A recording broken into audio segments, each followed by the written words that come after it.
임영웅님 채널을 담당을 했었는데 그때 했던 전략이 그거거든요. 그래서 알고리즘에서 중요한 거는 딱 하나예요.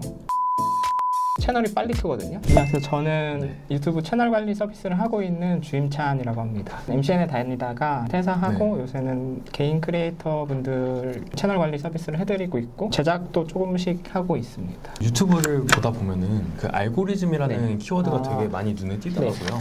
네. 알고리즘이 중요할까요? 유튜브 강의에 대해서 홍보하시는 분들이 알고리즘을 타면은 성공한다 이런 게 있거든요. 근데 사실 저는 알고리즘 타는 거 자체가 뭔지 모르겠어요.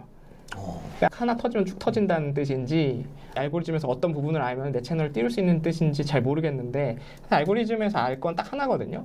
유튜브에서 제일 중요한 거는 시청 지속 시간이다. 이것만 알면 돼요. 사실 사람들이 유튜브를 되게 자기가 좋아하는 것만 꾸준히 하면은 경제적 자유를 이룰 수 있다라고 표현을 하는데 사실 유튜브는 구글이 돈 벌기 위한 플랫폼이에요. 크리에이터 영상 앞에나 중간이나 이 옆쪽에 광고를 붙여서 자기네들 매출을 위한 플랫폼이거든요. 시청자들한테 광고 효과가 있으려면 일단 길게 노출이 돼야 되잖아요. 그래서 알고리즘에서 중요한 거는 딱 하나예요. 시청 확률이 길수록 채널이 빨리 크거든요. 그래서 뮤직 콘텐츠가 빨리 크는 이유예요. 3분 동안 노래를 듣거나 춤추는 걸 보잖아요. 뮤직 콘텐츠 같은 경우는 거의 80-90% 나오거든요. 시청 확률이. 노래를 들을 때는 뭐 중간에 건너뛰거나 이렇게 계속 10초 이렇게 땡기면서 보진 않으니까. 네, 그냥 쭉 들어야 되니까요. 그리고 2배속도 안 들고. 임영웅님, 이찬원님, 장민호님 채널을 담당을 했었는데 그때 채널을 빨리 키우려고 했던 전략이 그거거든요. 그분들이 방송에서 노래를 부르신 무대를 그대로 유튜브에 바로 올리는 거. 그래서 엄청 빨리 컸어요. 이런 게 알고리즘을 활용한 그런 거긴 한데 일반 크리에이터분들은 안 되겠죠. 노래를 안 부르시니까요.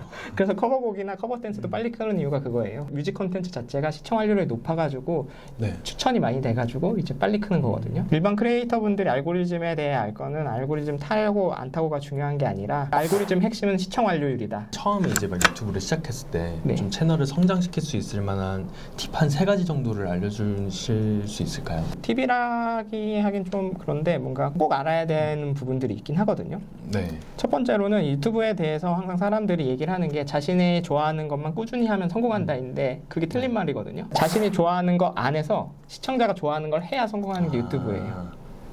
그러니까 반대로 이제 시청자가 좋아하는 걸 해야 된다라는 말씀이신 거죠? 예, 그렇죠. 자기가 좋아하는 것만 하면은 이게 항상 엇나가가지고 그 채널이 잘 안 되는 거거든요. 그래서 제가 하는 일은 되게 심플합니다. 시청자랑 크리에이터가 생각하는 거를 맞춰주는 거예요. 많은 크리에이터분들 처음에는 뭔가 이렇게 이런 뭔가 시청자분들이 좋아하는 콘텐츠를 하시다가 나중에는 이제 조금 뭔가 이렇게 채널 규모도 켜졌으니 자기가 하고 싶은 걸 하시고 싶다는 분들이 좀 많은 것 같아요. 두 번째 같은 경우는 채널 한 줄 요약이거든요. 크리에이터 분들 항상 만나면 물어보는 게 일단 본인 채널 한번 요약해보세요 한 줄로라고 하면은 못 하시는 분들이 종종 있어요.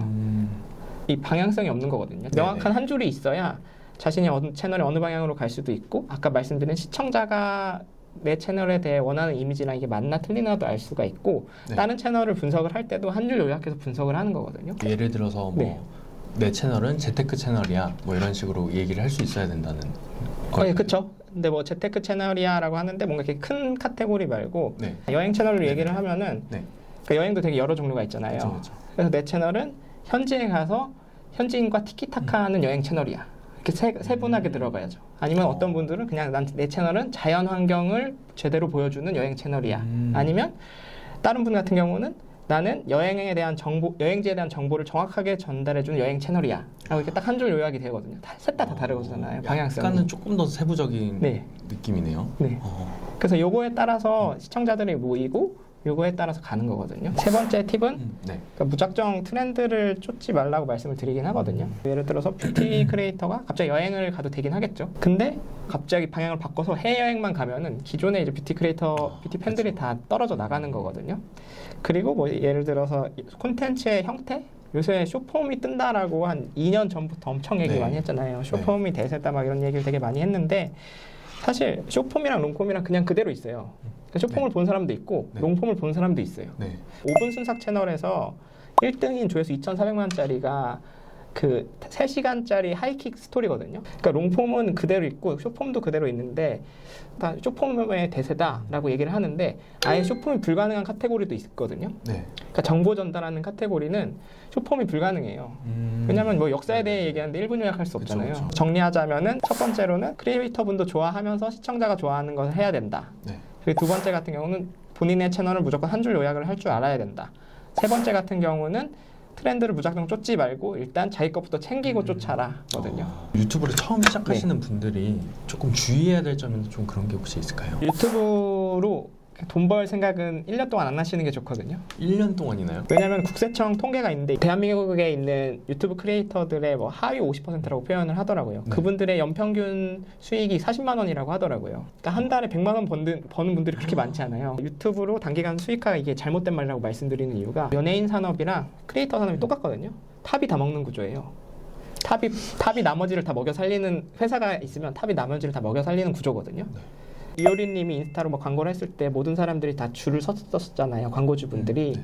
크리에이터분들도 똑같거든요. 인기 있는 크리에이터분들은 광고주가 광고를 하려면 2, 3개월 기다려야 돼요. 근데 인기 없는 크리에이터분들은 본인이 막 광고하고 싶어요 해도 광고가 안 들어오고 영업을 거꾸로 해도 안 되거든요. 네. 왜냐면 그 채널은 효과가 없으니까요. 광고주들이 보기에. 그래서 탑이 다 먹는 구조입니다. 그럼 작가님의 말씀을 듣고 네. 유튜브를 시작하려다가 네. 그러면 탑이 다 먹는 구조니까 네. 나는 해도 실패하겠네 라고 생각하시는 분들도 있으실 것 같은데 네. 유튜브에서 취향은 절대 사라지지 않거든요. 자기의 취향 안에서 시청자가 좋아하는 것을 하다 보면은 구독자 수에 상관없이 팬덤이 생기거든요. 이게 네. 평균 조회수겠죠. 티키타카를 하면서 당연히 조회수 수익이 생기겠죠. 조회수 수익도 생기고 그리고 광고도 들어오겠죠. 광고 수익도 드리고 저는 이 책 끝에 결말도 써놨는데 유튜브는 유튜브 크리에이터의 종착역이 아니거든요. 네. 그냥 유튜브 채널은 그냥 거쳐가는 단계예요. 여기서 이제 관계를 형성을 한 다음에 그 다음에 자기가 평생 먹고 살 거리를 하는 거거든요. 뭐 그게 네. 사업일 수도 있고 아니면 제가 담당했던 윤주꾸님 같은 경우는 유튜브 채널이 목표가 아니었고 리포터가 목표였거든요. 리포터가 되셨어요. 그래서 이렇게 거쳐가는 거거든요. 유튜브를 통해서 네. 이제 뭐 월급 수준의 돈을 벌겠다라는 목표를 갖기보다는 네. 이제 유튜브를 통해서 저 나만의 사업을 꾸려나가는 뭐 발판으로 삼는다든지 홍보 수단으로 삼는다든지 그런 네.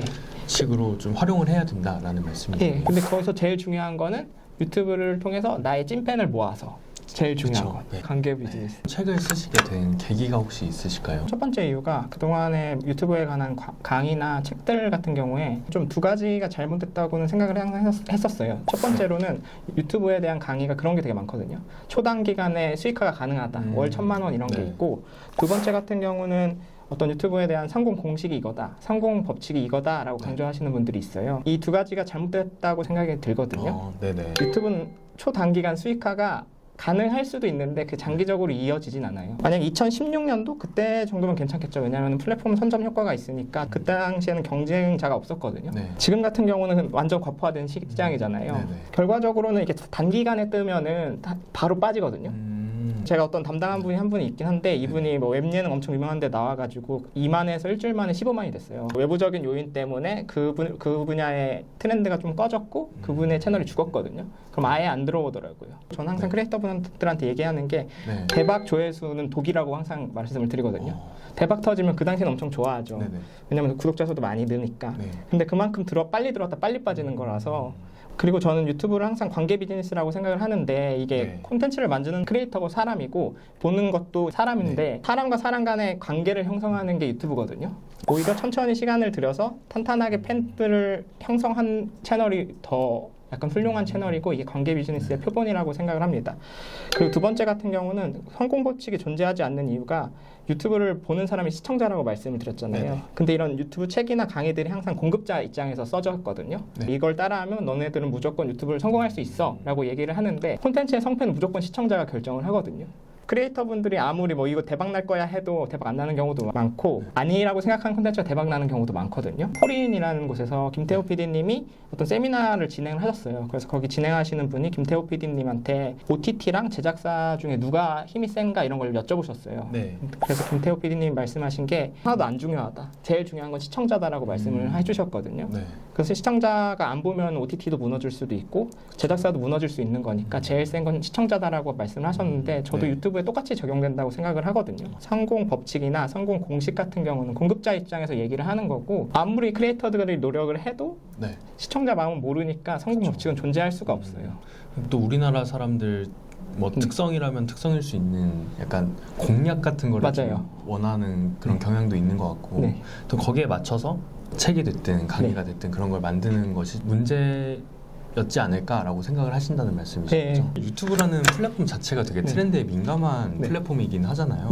최근에 유튜브 트렌드는 어떤 편인 것 같은지, 그리고 이제 앞으로의 트렌드는 어떻게 될 것 같은지에 대한 답변이 궁금합니다.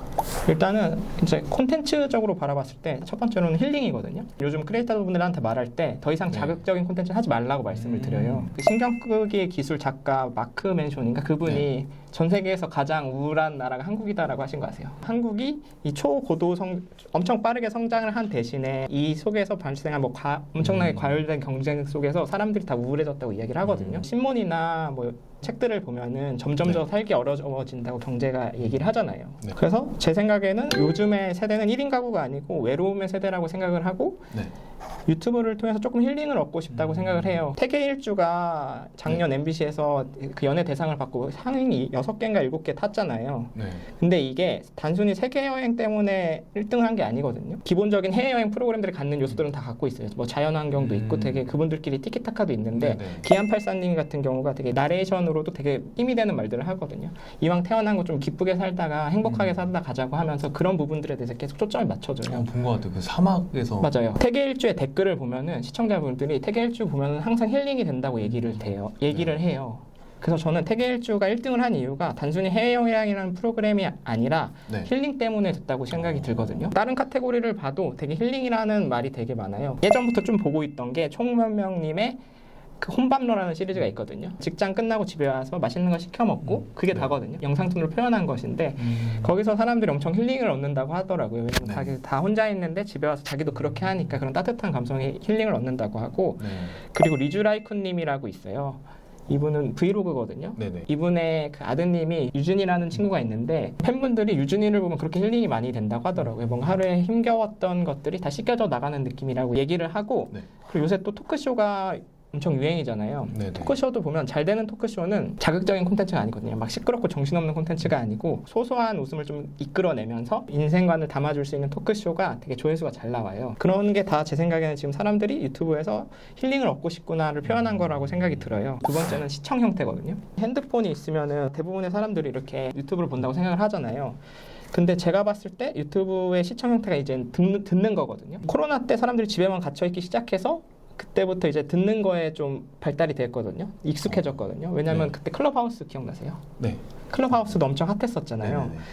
그런 것도 그렇고 그 스푼 라디오가 되게 이슈가 됐었잖아요. 사람들이 이제 갇혀 있기 시작하면서 오디오 장비에 투자를 했다고 하더라고요. 그리고 코로나 때 보면은 ASMR 쪽이 좀 죽고 대신에 이런 빗소리나 약간 명상 소리 이런 게 엄청 컸거든요. 다이아 TV에 계신 분들의 데이터도 봤는데 매출이 엄청 컸어요.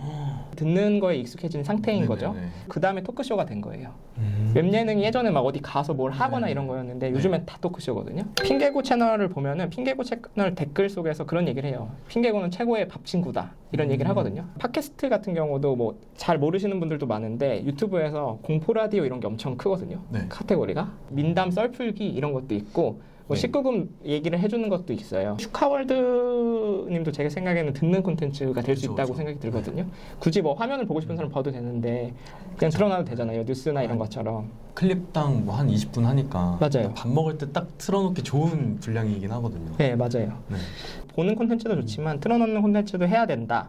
그러면 여기서 나올 수 있는 게 틀어놓는 콘텐츠는 생각보다 2배속을 하는 경향이 적더라고요. 제가 보는 통계 같은 건 아직 뭐 조사가 없어서 못 봤는데 이게 2배속으로 들을 때 화면이랑 같이 봐야 2배속이 잘 들어오잖아요. 그럼 틀어놓는 콘텐츠가 1배속일 경우에는 당연히 시청 지속 시간이 길어지니까 영상의 조회수 수익이 커지거든요. 그리고 영상 길이가 길어져도 돼요. 오히려 훨씬 좋죠. 그래서 저는 그냥 크리에이터 분들한테 말씀드리는 게 영상이 좀 틀어놓을 수 있는 콘텐츠다라고 생각을 하면은 약간 영상 길이를 늘리고 나레이션 많이 넣으라고 말씀을 드려요. 처음 이제 유튜브를 시작하시는 분들도 작가님께서 말씀 주신 것처럼 좀 뭔가 힐링이 될 만한 그런 컨텐츠를 기획을 한다던가 틀어놓고 이제 들을 수 있는 그런 컨텐츠를 기획하면 조금 도움이 되겠네요. 아니, 조금 도움이 되겠지만 본인한테 맞아야겠죠. 취향은 없어지지 않아요, 절대. 그래서 저번 주에 제가 임급동 봤을 때 그 현역가왕에서 전유진님이 1등을 하셨거든요. 관심 없던 분들은 전유진님을 잘 모르실 수도 있어요. 근데 이분이 미스트롯 나오셨을 때부터 되게 핫하셨던 분이거든요. 미스트롯 3랑 현역가왕의 시청률이 어떤가 봤더니 17%더라고요. 그러니까 이게 자기 취향이 아닌 사람들은 그 취향이 없어진다고 생각을 하는데 취향은 끝까지 존재를 하거든요. 그래서 뭐 힐링 트렌드가 뜨긴 하지만 당연히 자극적인 콘텐츠 아예 사라지는 게 아니어서 뭐 조금 자극적이고 신나는 콘텐츠 하시는 분들은 그거 하시면 돼요. 댓글을 남겨주시는 분들에게 추첨을 통해서 이제 책을 선물해 드리도록 할 테니까 많은 댓글 부탁드립니다.